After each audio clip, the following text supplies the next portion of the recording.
मुख्यमंत्री के आश्वासन के बाद जेबीटी प्रशिक्षुओं ने समाप्त किया हड़ताल। मुख्यमंत्री ने हिमाचल पथ परिवहन निगम की 20 नई बसों को दिखाई हरी झंडी। उधार दिए पैसे वापस मांगना पड़ा महंगा।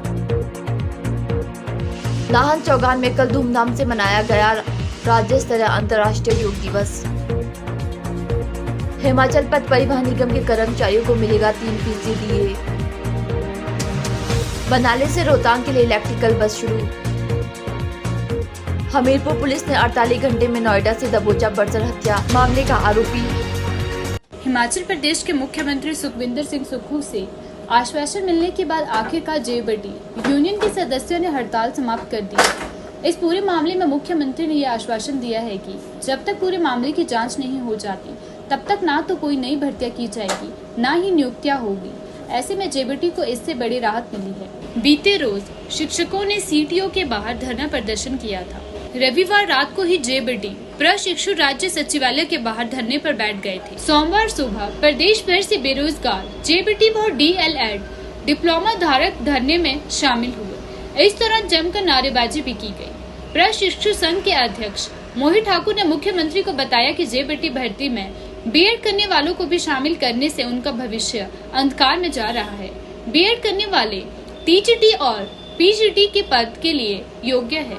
जेबीटी करने वाले इन पदों के लिए आवेदन नहीं कर सकते। ऐसे में बीएड वालों को जेबीटी भर्ती में शामिल नहीं किया जाए। मुख्यमंत्री ठाकुर सुखविंदर सिंह सुक्खू ने चौड़ा मैदान शिमला से हिमाचल पथ परिवहन निगम की 20 नई ई बसों को हरी झंडी दिखाकर रवाना किया। इससे शहर में अब ई बसों की कुल संख्या 50 से बढ़कर 70 हो गई है। इस अवसर पर पत्रकारों से औपचारिक बातचीत करते हुए मुख्यमंत्री ने कहा कि वर्तमान में हिमाचल पथ परिवहन निगम 90 इलेक्ट्रिक बसों का संचालन किया जा रहा है। इसमें से 17 ई बसें कुल्लू में, 5 मंडी में, 3 बिलासपुर तथा 50 ई बसें शिमला जिले के ढली डिपो में हैं। वर्तमान में धर्मशाला में निगम के बेड़े में 15 अतिरिक्त ई बसें शामिल की गई है। इन ई बसों की परिचालन लागत डीजल बसों की तुलना में बेहद कम, लगभग 25 रुपए प्रति किलोमीटर है। उन्होंने कहा कि ई मोबिलिटी को बढ़ावा देने से कार्बन उत्सर्जन में कमी आएगी, जिससे पर्यावरण संरक्षण में भी सहयोग प्राप्त होगा।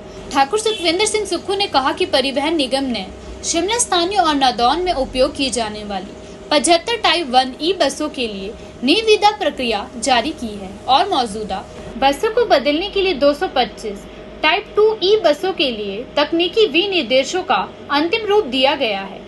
उन्होंने कहा कि राज्य सरकार चरणबद्ध तरीके से हिमाचल पथ परिवहन निगम की 1500 बसों के पूरे बेड़े को ई बसों से बदलेगी, जिसके लिए आवश्यक बुनियादी ढांचा भी स्थापित किया जा रहा है।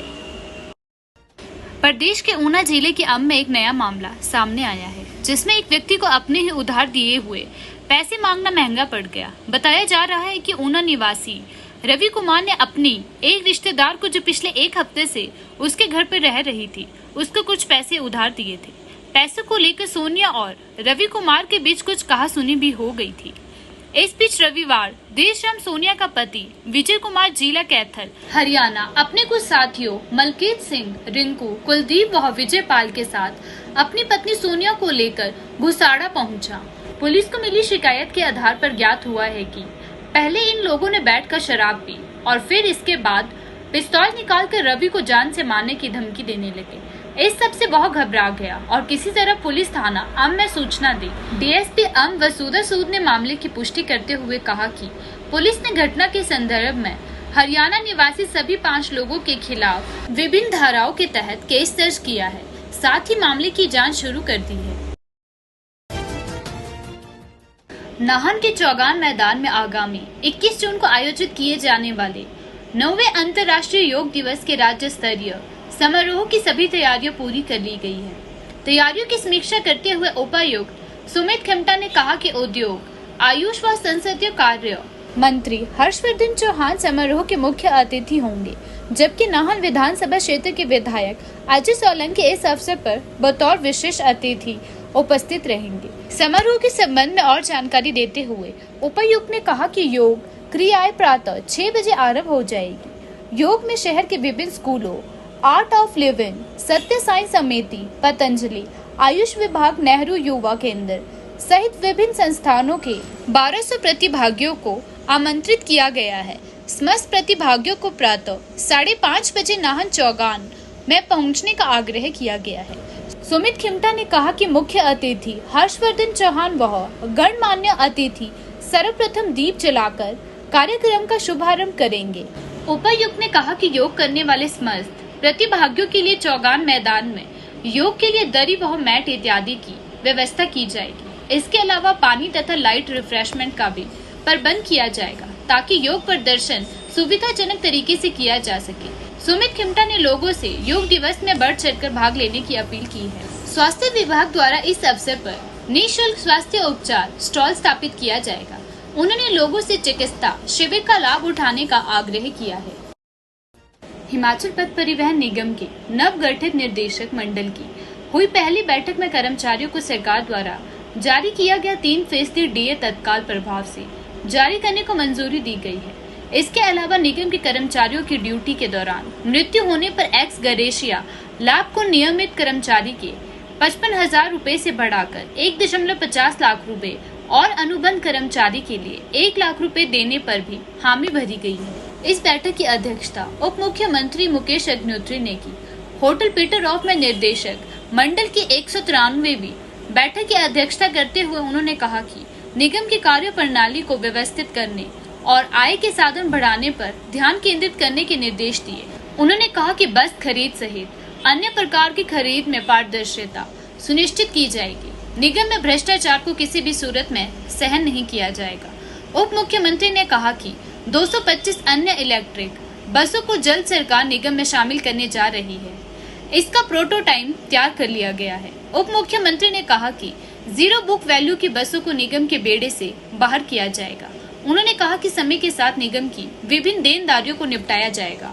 सैर सपाटे के लिए मनाली पहुंच रहे हजारों सैलानियों के लिए राहत की बात है। HRTC ने मनाली से रोहतांग दर्रा जाने के लिए इलेक्ट्रिक बस सेवाओं को शुरू कर दिया है। निगम NGT के आदेश पर इन बसों को चला रहा है। सोमवार को मनाली से 6 बसें रोहतांग दर्रा के लिए रवाना हुई है। पर्यटक मात्र 500 रुपए में रोहतांग की बर्फीली वादियों को निहार सकेंगे। राहत की बात यह है कि निगम की इलेक्ट्रिक बस सेवा आरंभ होने से सैलानियों को अब परमिट की चिंता नहीं रहेगी। साथ ही उन्हें टैक्सियों के लिए भी हजारों रुपए नहीं देने पड़ेंगे। पर्यटक अब आसानी से मनाली बस अड्डे में जाकर अपनी सीट को बुक करवा कर 13,050 फुट ऊंचे रमणीक स्थल रोहतांग जा सकेंगे। निगम की यह बसें मनाली से सुबह 7:30 बजे से लेकर सुबह 10 बजे तक रवाना होती है। प्रथम चरण में निगम से 6 बसों का संचालन शुरू किया गया है। सैलानियों की मांग अधिक रही तो बसों की संख्या को भी बढ़ाया जाएगा।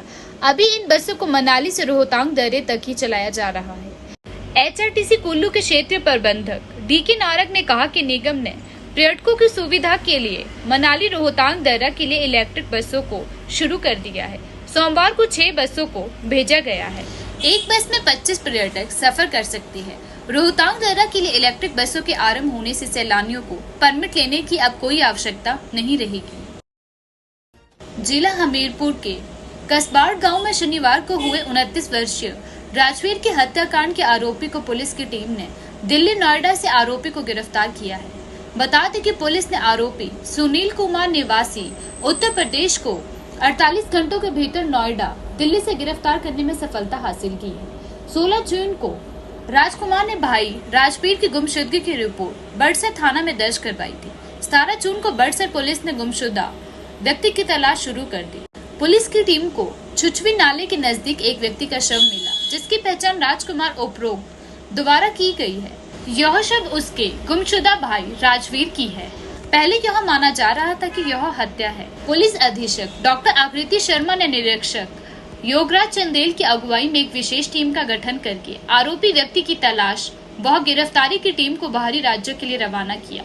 पुलिस की विशेष टीम ने आरोपी की तलाश में उत्तर प्रदेश के विभिन्न जिलों में तफ्तीश की, जिसके बाद आरोपी को दिल्ली नोएडा से आरोपी को गिरफ्तार कर लिया गया।